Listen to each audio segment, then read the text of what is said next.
The Galactic Tribunal survived wars, invasions and extinction-level debates. It did not survive one commander slapping a human. I worked with the Galactic Tribunal for 3 cycles now, right?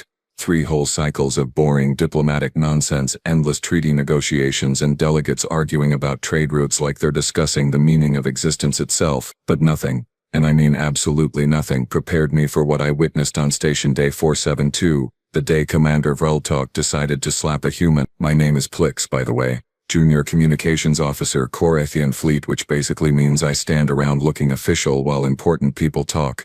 Exciting stuff, really. My job that day was simple. Record the proceedings, keep my mandibles shut and try not to fall asleep during another round of who gets mining rights to the Zafron asteroid belt.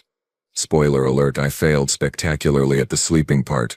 Well, almost. The conference hall was one of those unnecessarily grand spaces that the Tribunal loves so much. Vaulted ceilings that stretched up forever.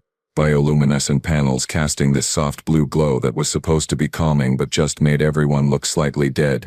And a massive circular table that could seat 50 delegates comfortably. Today we had maybe 20 species represented, which sounds like a lot until you realize that's actually a pretty small gathering for galactic standards. Commander Vreltok sat at the head of the table. Naturally, because where else would he sit, right? The guy was 7 feet of scaled ego wrapped in decorative armor that probably cost more than my entire education. Korathians are impressive to look at. I'll give us that. Crimson scales, twin crests that rise when we're agitated, and these piercing yellow eyes that can apparently intimidate most species in the known galaxy. Vreltok had all of that, plus this air of superiority that made you want to punch him even when he was being nice, which for the record was almost never. He'd been droning on for the better part of an hour about the Korathian Empire's glorious military history, our conquests, our technological superiority, blah blah blah. The usual propaganda. Most of the delegates were doing that thing where they nod politely while clearly thinking about what they're having for dinner. The Zentari representative was actually cleaning her claws. Not even subtle about it. Then the door opened, and Thomas Raines walked in. Now, I'd never seen a human in person before. Sure, I'd watched the briefings, seen the holovids, read the reports about Earth being classified as a Class 12 death world. But reports don't really capture the reality of the thing, you know. Thomas Raines was tall for a human, maybe 6 feet, with this lean build that didn't look particularly threatening at first glance. Dark hair starting to gray at the temples, these sharp blue eyes that seemed to take in everything at once, and wearing a simple black suit that was probably worth less than Vreltok's left boot. He moved into the room with this quiet confidence that immediately changed the atmosphere. No fanfare, no dramatic entrance. Just a human walking to his designated seat, but every delegate in that room turned to watch him. Even the Zentari stopped cleaning her claws. Ah, the human finally graces us with his presence, Vreltok announced, his voice dripping with sarcasm that could corrode hull plating. How generous of you to join us, Mr. Raines. I trust your primitive navigation systems didn't cause too much delay. Thomas smiled. Actually smiled. My apologies, Commander. I was reviewing the latest casualty reports from the Korath-Terran border skirmishes. Took longer than expected.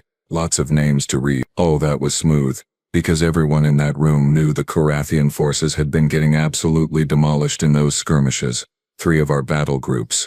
Just gone. Reduced to debris and distress signals. And here was this human, apologizing for being late because he was reading the names of our dead. The audacity was almost beautiful. Vreltok's crests rose about 2 inches. Danger sign. I made a note in my datapad. Commander agitated.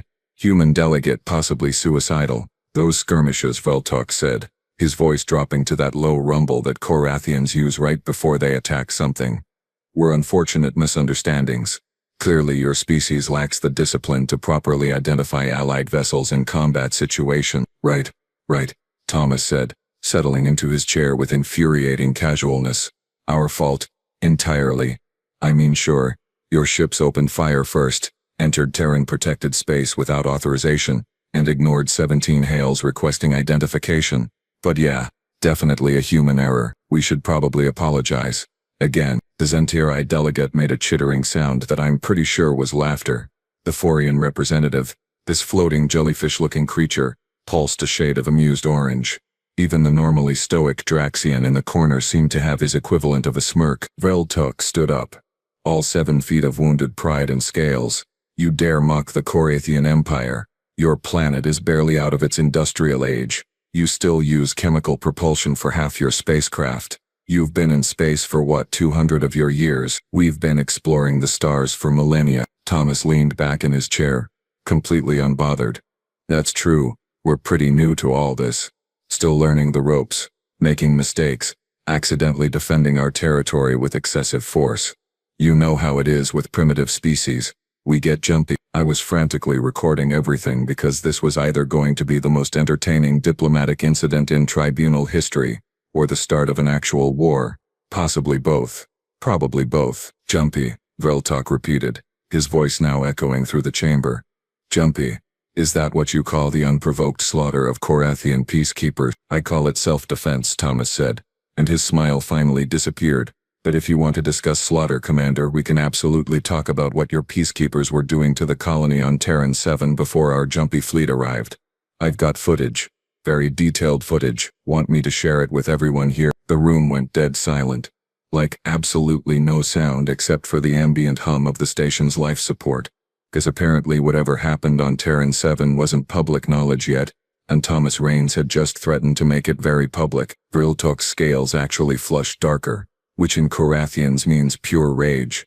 His crests were fully extended now, his claws flexing on the table's surface, leaving little scratch marks in the fancy imported wood. I'd seen him like this once before, right before he ordered a ship captain to be thrown in the brig for bringing him cold Clathnor juice. He walked around the table slowly, deliberately. Every step echoed. Thomas didn't move, didn't even turn his head to track Vreltok's approach. Just sat there relaxed, like he was waiting for coffee to brew. You insects, Vreltok hissed, now standing right behind Thomas's chair, are a plague on this galaxy. Violent, irrational, barely evolved primates who stumbled into space travel and somehow convinced yourselves you belong among civilized species. Thomas tilted his head slightly. Primates. Actually. Not insects. Common mistake. We're carbon-based mammals from Earth, which as you mentioned is a death world. Bit of advice, Commander, you might want to remember that part. That's when Vreltok made the mistake. His hand came up fast and sharp, and he slapped Thomas Raines across the face. Not a gentle tap either.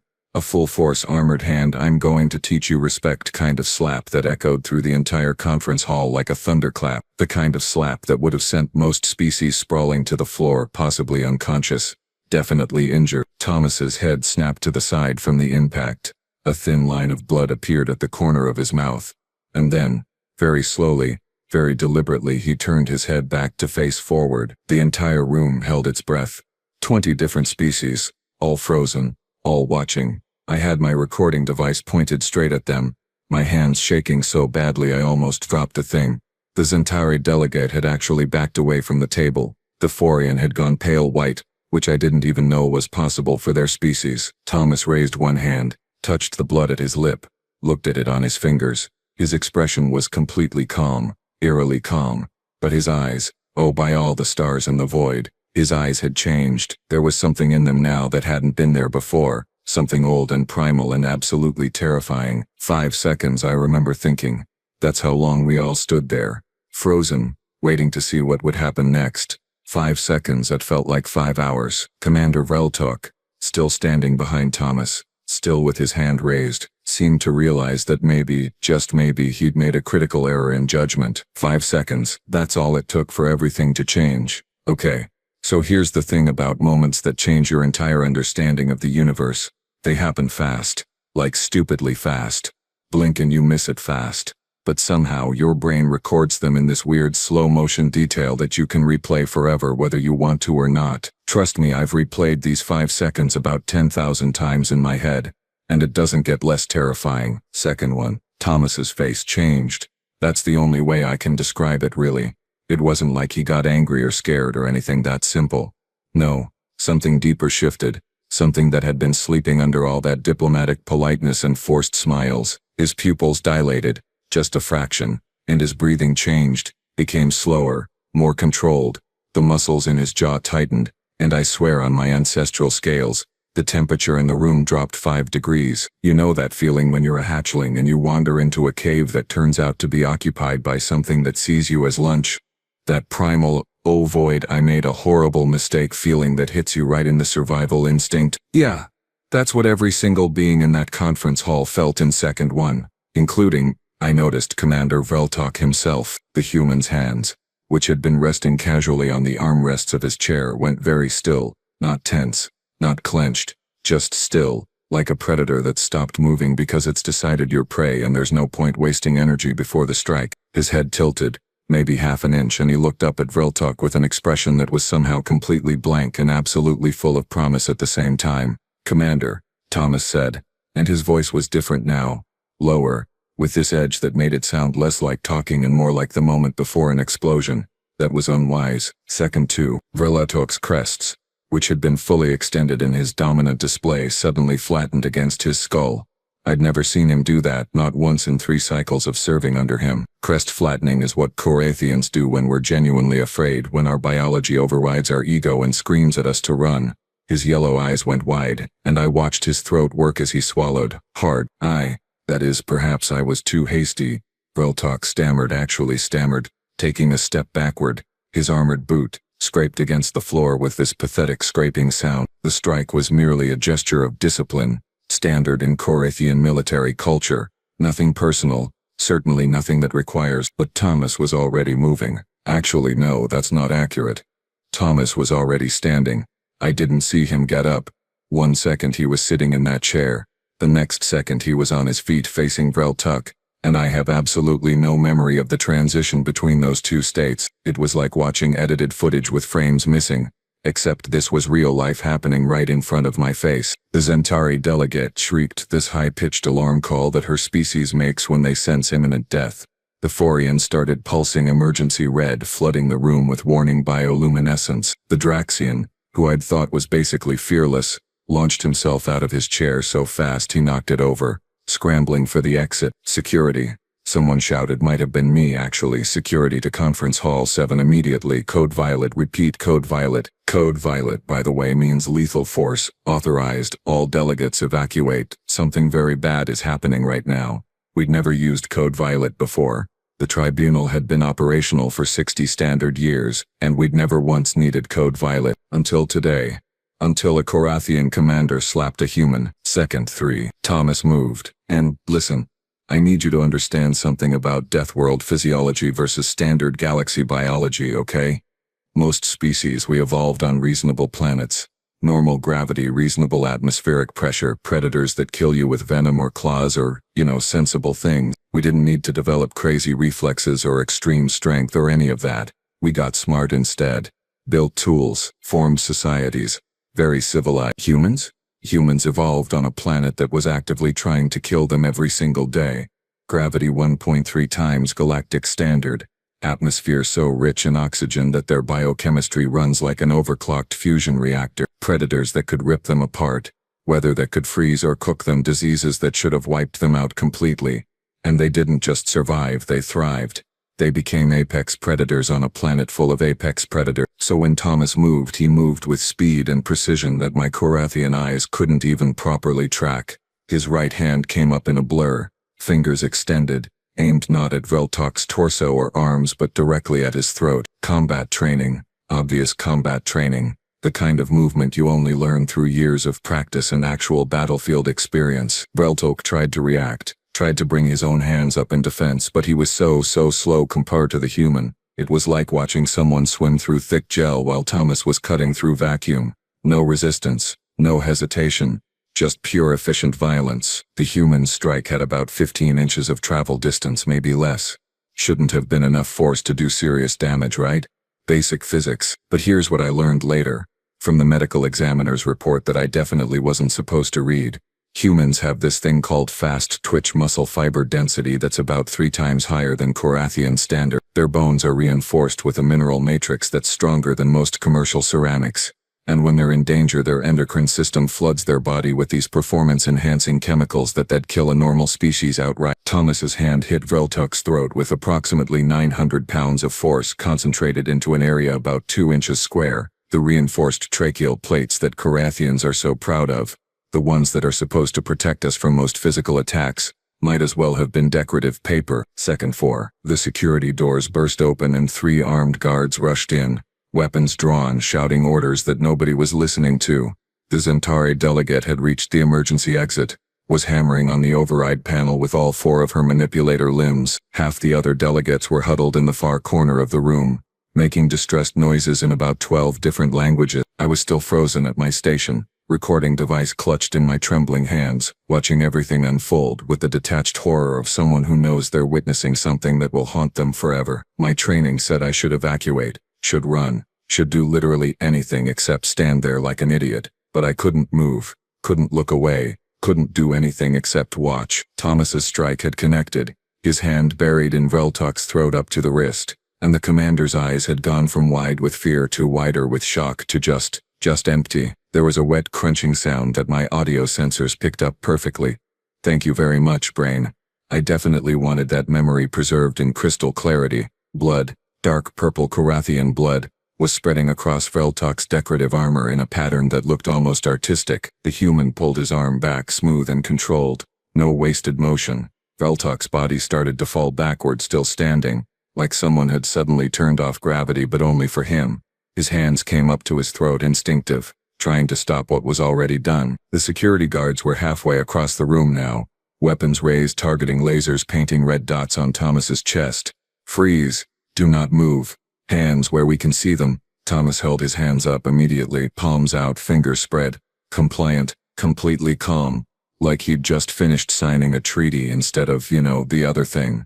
There was blood on his right hand, purple against his pale skin, dripping onto the expensive imported floor. Understood, Thomas said to the guards, his voice steady, professional, like he was confirming dinner reservations. I am not resisting. The situation is under control. Under control. Stars above, the situation was under control. A human diplomat had just killed a Korathian commander in the middle of the Galactic Tribunal, and he was calmly informing security that everything was fine. Second 5. Veltok's head came off. Just came off. Separated from his body with this horrible tearing sound that I'm going to hear in my nightmares until the day I die. Turns out, when you crush someone's trachea, and sever their spinal column and rupture their carotid artery with a single strike, the structural integrity of the neck area is somewhat compromised. The weight of the head, combined with Veltok's backward momentum, combined with the station's artificial gravity, just finished what Thomas had started. The head hit the floor first, rolled once, twice, came to rest facing the conference table with those yellow eyes still wide open, still shocked. The body followed a second later, collapsing in a heap of expensive armor and royal insignia and all that Korathian pride that apparently couldn't stop a Deathworld human from literally taking his head off. Then the chaos really started. The Zentari delegate finally got the emergency exit open and practically threw herself through it, screaming the whole way. The Forian passed out, just dropped to the floor like a deflated balloon, their bioluminescence going dark. The Draxian was shouting into his comm unit about invoking emergency war protocols. 2 other delegates were being sick in the corner, which smelled absolutely delightful, let me tell you. The security guards had Thomas surrounded now, weapons pressed against his head, his chest, his back. He didn't resist, didn't fight, just stood there with his hands up, breathing slowly while Commander Veltok's blood pooled around his feet. I invoke diplomatic immunity under Terran law, Thomas said calmly, and request immediate contact with the Earth Embassy. I am surrendering peacefully to tribunal authority and will cooperate fully with the investigation. One of the guards, a Yarthian female with her weapon shaking in her tentacles, managed to gasp out, "What investigation? You just murdered a commander." Thomas turned his head slightly to look at her, careful not to make any sudden movements. Self-defense. He struck me first. It's on recording. Officer Plix has been documenting the entire proceedings, and that's when every eye in the room turned to me. Junior Communications Officer Plix, still standing there like a statue, still clutching my recording device, still trying to process the fact that I'd just watched a human remove someone's head with his bare hands in less time than it takes to complete a hyperspace calculation. Yes, I have footage, I heard myself say, my voice coming out all wrong, too high, too shaky. Complete footage of the entire incident, from multiple angles, time-stamped, encrypted, everything. The head security officer, a Korathian named Drex, who I'd served with for 2 cycles, looked at me with an expression I'd never seen before. Fear mixed with disbelief, mixed with something that might have been respect. Plix, secure that footage immediately. Make 17 copies, distribute them to Tribunal Command, Legal Division and all embassy representatives. Do it now. I nodded, fumbled with the device, started the transfer protocols. My hands were still shaking so badly I mistyped the encryption code 3 times before getting it right. Thomas was being led away in restraints now, heavy-duty ones designed for high-threat individuals, surrounded by a dozen guards who all kept their weapons trained on him like he might explode at any moment. He caught my eye as they passed, gave me the smallest nod, like we were colleagues acknowledging each other in a hallway. "Thank you for your diligence, Officer Plix," he said. "Accurate documentation is essential for justice." Then he was gone. The doors sealed behind him and I was left alone in Conference Hall 7 with a headless body, a traumatized collection of delegates, and the growing realization that everything I thought I knew about the galaxy's power structure had just been violently revised. 5 seconds.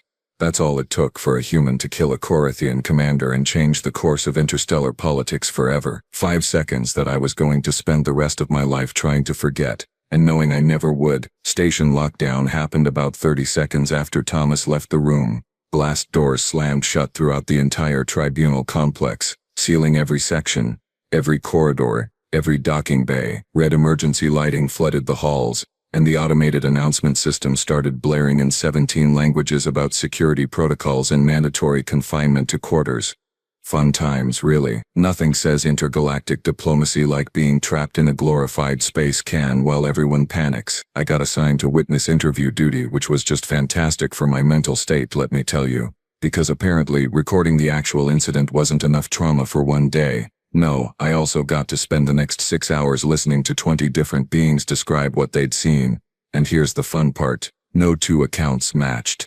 Not even close. The Zentari delegate insisted Thomas had used some kind of concealed weapon, possibly a molecular blade hidden in his sleeve, because no organic being could possibly move that fast or strike with that much force. She was absolutely certain, kept chittering about it, demanded a full body scan of the human to locate the hidden technology. The Forian, once they'd recovered from passing out, claimed Thomas had exhibited clear signs of combat stimulant use, said his pupils were dilated, his reaction time was chemically enhanced, and no natural biology could produce that level of performance without artificial augmentation. They wanted a full toxicology screen, biological sampling, the works. The Draxian, bless his paranoid little heart, was convinced the whole thing was a setup, said Vraltok must have been in on it, that this was some elaborate Terran plot to intimidate the Galactic Council into submission. He was demanding investigations into collusion, conspiracy, maybe even suggesting that Vraltok was actually still alive somewhere and this was all theater.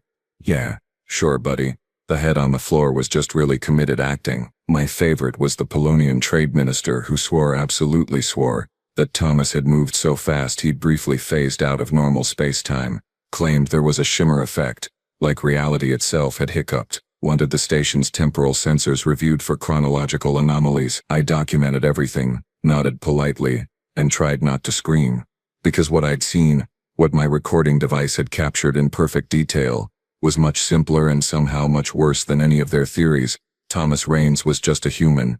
No weapons, no drugs, no time manipulation, just biology, training and 5 seconds of violence that our civilized galaxy wasn't prepared to comprehend. The real bombshell came when Earth Embassy finally sent over Thomas's personnel file. I was sitting in the investigative office, surrounded by senior tribunal officials when they opened the classified section. My mandibles actually dropped, which is embarrassing but honestly understandable given the circumstances. Thomas Raines wasn't just a diplomat. Well, he was now, but that was basically retirement for him.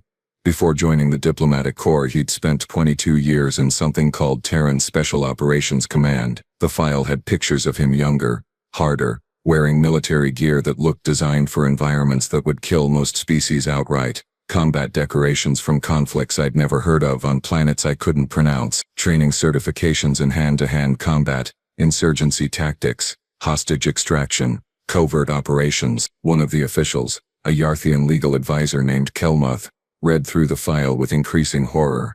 He's killed before, many times. This human has over 40 confirmed combat eliminations, close quarters, personal. Why by all the void's mercy would Earth send someone like this to a diplomatic summit? Because, I said, surprising myself by actually speaking up, they probably thought we'd be civilized enough not to physically assault their representative. Kelmuth looked at me like I'd just suggested the universe was actually flat. But Commander Vraltok was asserting dominance. It's standard practice in Korathian culture, a simple disciplinary strike on a Deathworlder, I pointed out. A trained Deathworlder soldier who spent 2 decades in combat zones. What did we think would happen? Turns out nobody had thought about it at all. That was the problem. The Galactic Council convened an emergency session 18 hours after the incident. Every major species had representatives there, either in person or via holoconference. The chamber was packed, standing room only, which I'd never seen before. Everyone wanted to watch the human explain himself, wanted to see if he'd show remorse, fear, anything that would make sense in their cultural context. Thomas was brought in wearing diplomatic attire again, perfectly pressed, like the previous day's violence had been a minor inconvenience. The restraints were still on him, but he walked calmly between his guards, nodded respectfully to the council speaker, and took his position at the defendant's podium without being told. The Korathian delegation was present in force, all of them wearing mourning colors, all of them radiating barely contained fury. Vreltuk's clutch brother, a general named Kraxith, stood as the primary accuser. His crests were fully extended, his scales flushed dark with rage. This creature, Kraxith hissed, pointing one clawed finger at Thomas, murdered a decorated commander of the Korathian Empire in cold blood. He tore my clutch brother's head from his body like a feral beast. There can be no excuse, no justification. We demand immediate execution. The chamber erupted in murmurs, some agreeing, some protesting. The council speaker, an ancient Valyrian, whose species had been mediating disputes since before most of us achieved spaceflight, raised one manipulator for silence. The accused will now make his statement, she announced, her voice carrying that weird resonance that Valyrians use for official pronouncements. Thomas Reigns of Earth, you stand accused of murder. How do you answer? Thomas stood quiet for a moment, looking around the chamber at all the assembled species, all the delegates who'd never met a human before yesterday. When he spoke, his voice was clear, measured, completely calm. I answer that I acted in self-defense, as is my right under both Terran law and Galactic Tribunal Charter Section 4, subsection 12, which protects all sentient beings from physical assault during diplomatic proceedings. He struck you once. Kraxith roared. One disciplinary blow. You responded with lethal force. That is not proportional. That is not defense. That is murder. Thomas turned to face the Korathian directly. General, with respect, you're applying your cultural context to a species you don't understand. In Korathian society, a superior striking a subordinate is normal, expected even. But humans aren't Korathians. We evolved differently. Our biology works differently. Biology is not an excuse for savagery. No, Thomas agreed, but it is an explanation. Humans evolved as persistence predators on a high-gravity, high-oxygen world. Our threat response is hardwired into our nervous system at a level that bypasses conscious thought. When Commander Vreltuk struck me, my body interpreted that as a lethal threat. Not because I decided it was a threat, because 200,000 years of evolution decided it was a threat. The council speaker leaned forward, interested. Explain this threat response. Thomas nodded.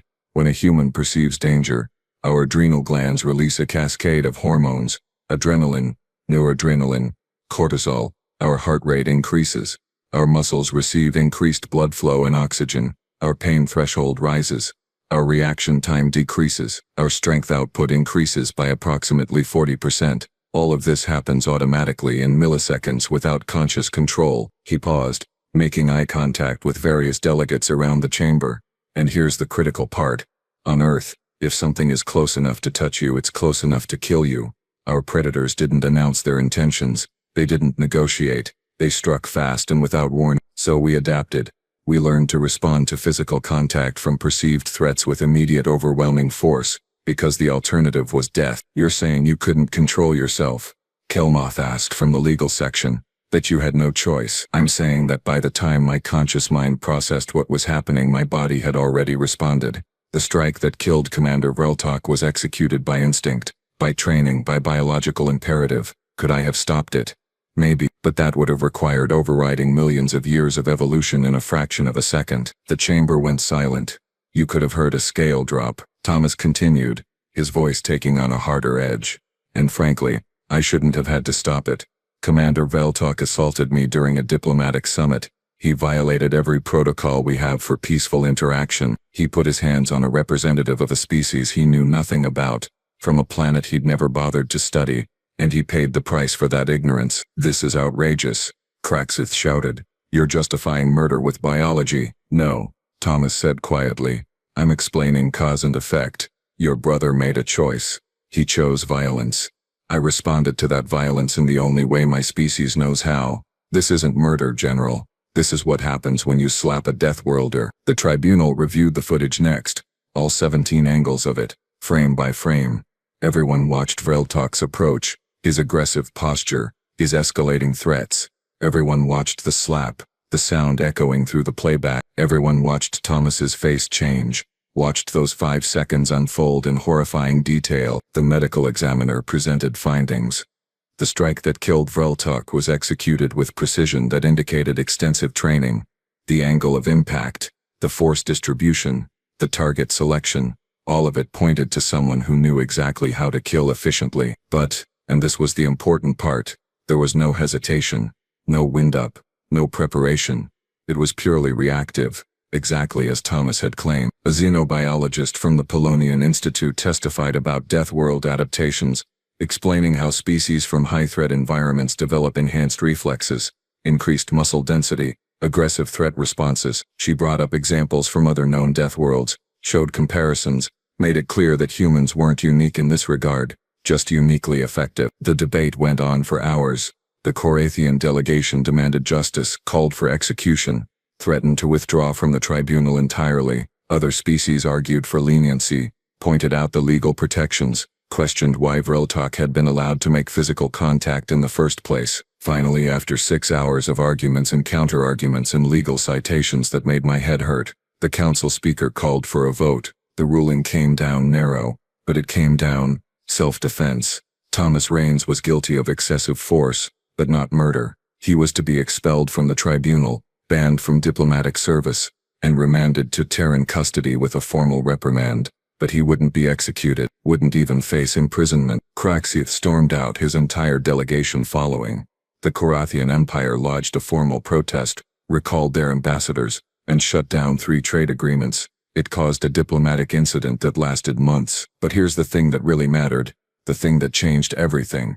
The council issued new protocols, official guidelines for interaction with Deathworld species. Rule number 1. Printed in bold text, translated into every known language.